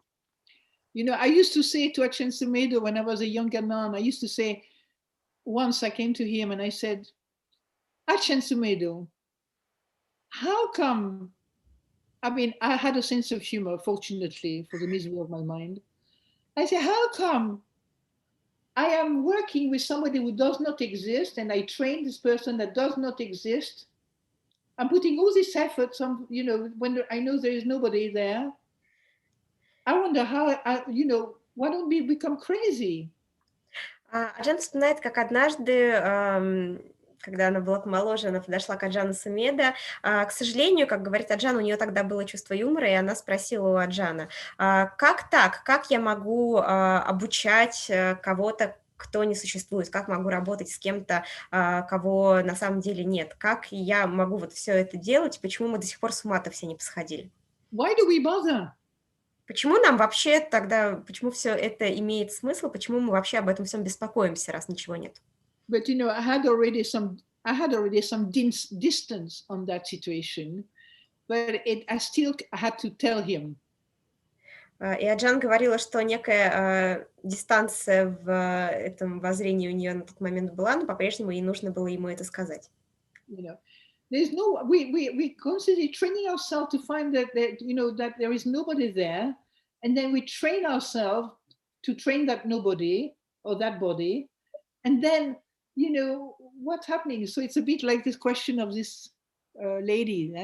То есть что происходит, спрашивал Аджан. Сначала мы обучаем себя, чтобы понять, что нас не существует, и ничего, вот, да, что нас нет, и потом мы обучаем тому, что тех, кого нет, тому, что никого нет. Что вообще происходит и почему это так? И Аджан говорит, что ее вопрошания были похожи на тот вопрос, который вот нам задает Ольга. And as time goes and practice goes on, now it's very clear. Anger is arising, that's it. Greed is arising, that's it. You know, those energy are real. They don't belong to me. They are universal. С течением практики просто становилось ясно, что просто возникает гнев, просто возникает беспокойство. Они не принадлежат мне, они просто являются вот таким вот неотъемлемым элементом. I think some more questions.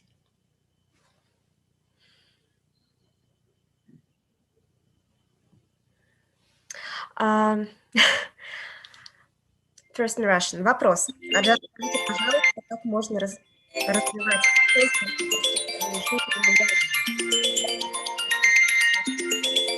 в миру легко теряется надолго.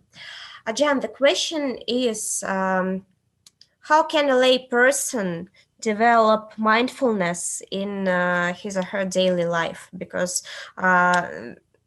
maybe you can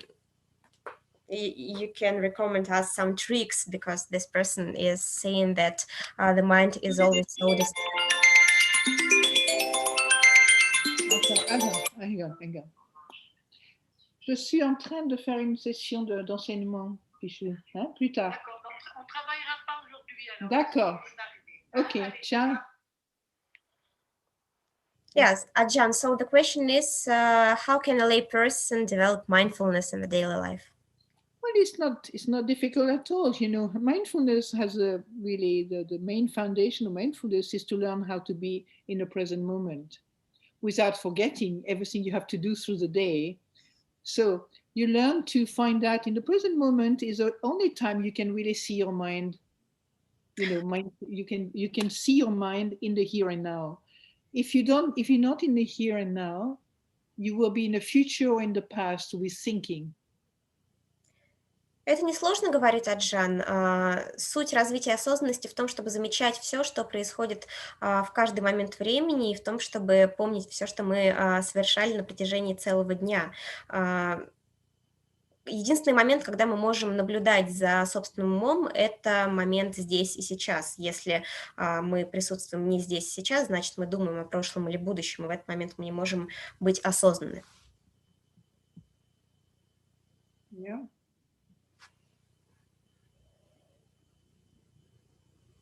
Okay. And so so for this person, I would say, it's as soon as she gets up in the morning, she just can check, what am I thinking? What am I doing right now? She just notice her life. She begin to really honor her life rather than shooting there and running there and doing this and, banging into things and, getting really angry about this, remembering yesterday and, oh my God, she can just begin to be in the present moment and see what her mind is doing when she or he start thinking about the future, negatively or positively, or remembering the past and having a lot of remorse or anger about what happened, she can just begin to notice that her mind is constantly taking her away from the present moment, which is the only place where she can truly see what's going on.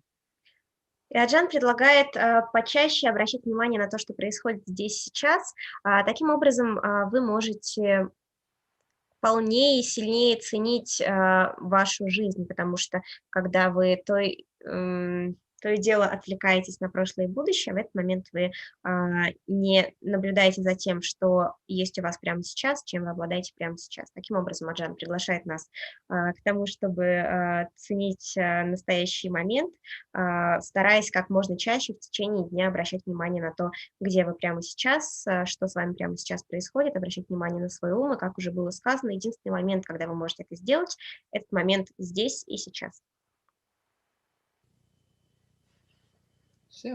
So, actually, we have many questions. So,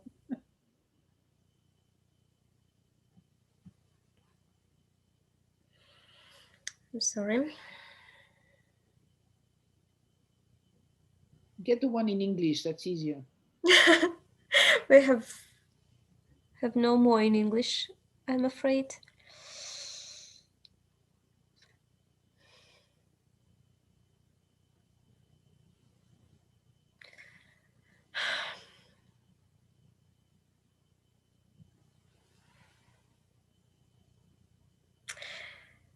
In Russian. Вопрос. Можете ли вы дать подробное разъяснение факторов витака и вичара, желательно с примерами в контексте медитации Анапанасати?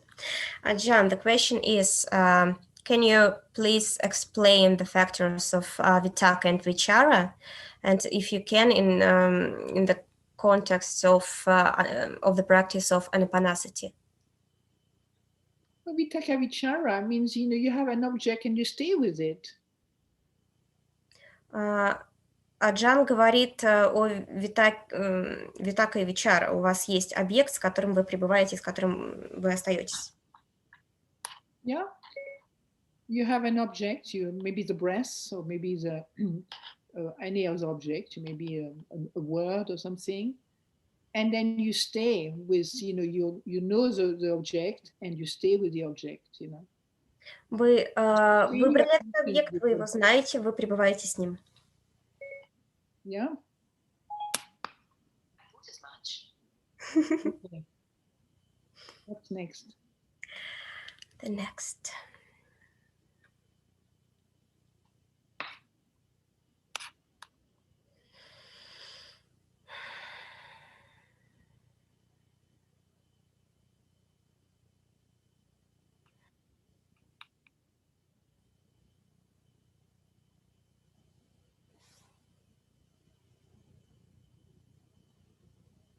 How to work with anger? Maybe we have already answered this question, but we have we have such a question. Вопрос, как работать с гневом? Work with anger. Oh, just love your anger. Просто полюбите свой гнев, говорит Аджан. First of all, don't transform your anger into a demon. Не превращайте свой гнев в демона.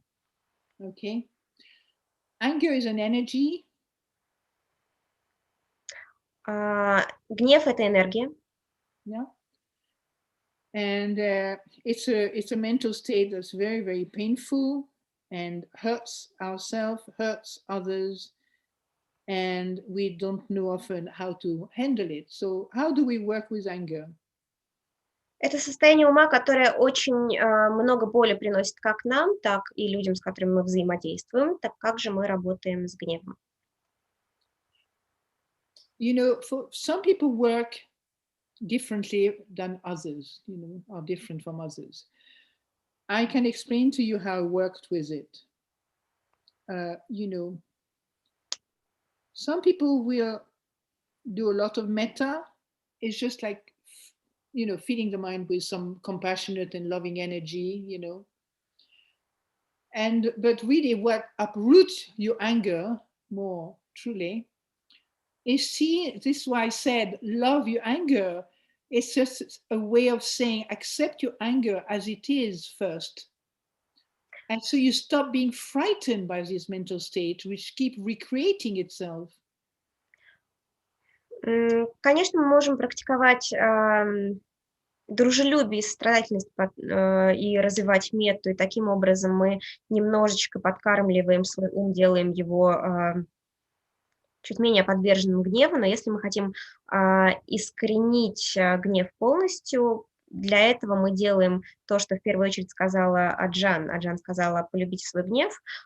Таким образом, чтобы искоренить гнев, нам нужно этот гнев принять. The sense of self is very much connected with this anger, as well as greed and delusion. So when you start looking at anger in its natural state, you will see the characteristic that the Buddha talks about as anicca, dukkha, anatta. Ощущение себя очень связано с этим гневом. Наблюдая за этим гневом, мы можем увидеть в нем присутствие характеристик, о которых говорил Будда, характеристик таких как аничча, дукха, анатта. Yeah. And it's not easy, to deal with anger. But one of the things that this person can do, she must remember the past. The past is sila, samadhi, panya, okay? Ethic, meditation, and wisdom. And the right intention in the ethic part, right intention, which means right thoughts, okay, is based on giving up or abandoning or letting go and non-ill will and non-harming, compassion and non-harming. So it's all about compassion, two on compassion and one on letting go, abandoning. So to abandon her anger, she has to begin, if she meditates, she can see very directly the damage of anger. Если вы следуете по пути, о котором мы говорили, этот путь состоит из таких 3 областей, как сила, самадхи, панья, и к нравственной составляющей относится такой аспект, как правильное намерение, которое включает в себя такие элементы намерения, как сострадание и нежелание приносить вред другим. Практикуя такое намерение, мы, собственно, можем понимать необходимость освобождения от гнева, и также в практике медитации, развивая осознанность, наблюдая за собственным умом, вы можете увидеть деструктивную силу гнева, вы можете увидеть результаты своего гнева и к чему он приводит, и через это развивать правильное намерение, свободное от гнева, наполненное состраданием и желанием не приносить вред другим. So, let me see. Yes, that's enough probably. So next question. Next question. I think it will be the last question because we're going out of time. First in Russian, it's Kind of long question. Вопрос. Как быть, если я жертва многолетнего насилия и выхода нет? Это формирует выученную беспомощность и депрессию, и очень сложно медитировать, потому что побороть страх и отчаяние не получается. Насилие со стороны государства, которое я не могу избежать. Аджан, what should I do if I'm the victim of some abuse which lasts for many years and I just don't know how to cope with this? All this kind of develops some sense of helplessness and depression, and it's really hard to meditate because I always feel scared and depressed and desperate and so on. That's the question. Well, it's not a simple question. Вопрос очень непростой. Because if she asks me, what can I do? You have to know the environment. You have to know if it is a member of the family. You have to know, what's happening in the dynamic of the situation. Потому что если вы спросите, что делать, тут нужно быть в контексте, да, ситуации, нужно знать динамику этой ситуации, нужно знать контекст. There's no response, huh? No. I'm afraid no.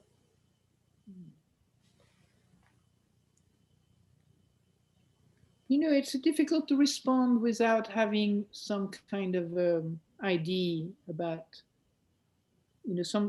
something a bit more clear about what she's faced with. Да, сложно ответить на этот вопрос, поскольку Аджан говорит, что не хватает ясности по поводу конкретной ситуации, с которой сталкивается человек, который задал этот вопрос. Аджан, maybe we can suggest this person to write you a letter or something like that if he or she wants some advice, and maybe it would be much more appropriate if it would be private. I feel right now she can start doing metta towards herself, really generating loving kindness towards herself. Прямо сейчас Аджан говорит, что было бы хорошо вам начать развивать метту, так называемую любящую доброту по отношению к самой себе. Take care of her fear that can generate a lot of unhealthy things, Unhealthy what? Unhealthy things. Таким образом вы можете освобождаться от страха, который порождает различные нездоровые вещи. Yeah, it's not easy. I mean, has she got if she has some group that she can turn to, if she has some support group she can turn to, I would advise her to do that maybe.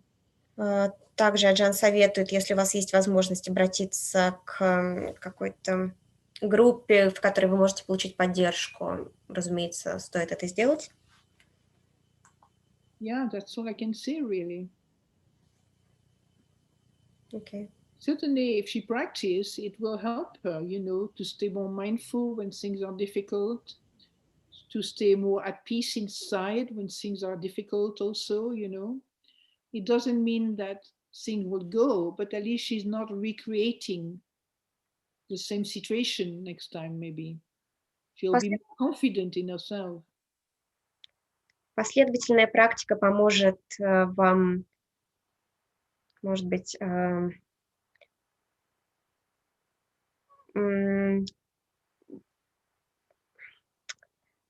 как-то умиротворить собственный ум. Это не означает, что ситуация просто пропадет, просто вы будете обладать большей уверенностью, будете более спокойны, вам будет проще. Okay. Thank you, Ajan. I think it's all for today. And let me express our deep gratitude, our devotion. We were always so happy to see you. And I'm happy to see you too. And Anton, look, so you haven't done anything, have you? He can't even hear me, can he? no, he can hear you, of course. You can hear me. Oh, okay, good. And Why you have a ponytail now? Is it new? Антон, как много... Before you say anything, is that video going somewhere?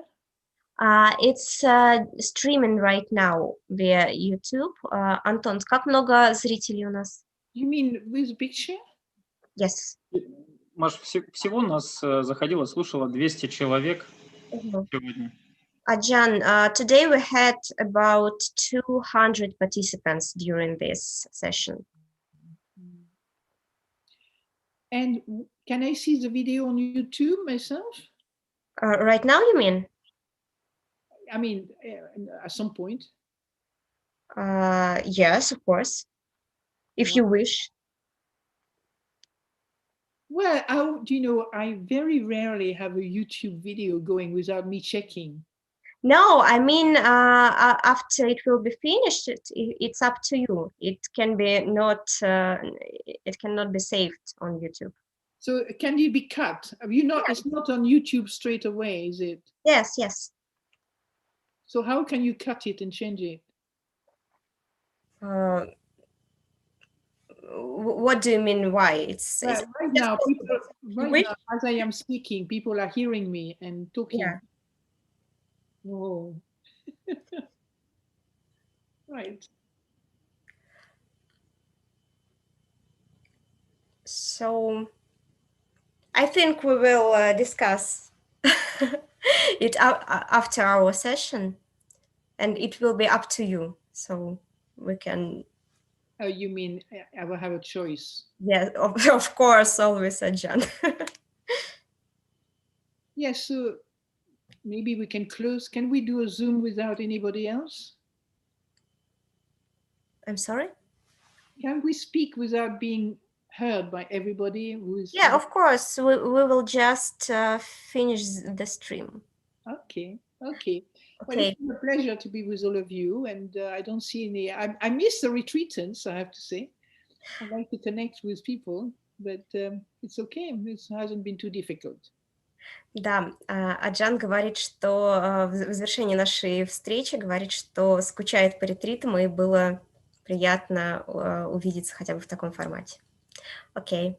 Okay. We will just stop the streaming. Good luck. Yes. And can we talk back? Have you got time to go into Zoom again? Yes.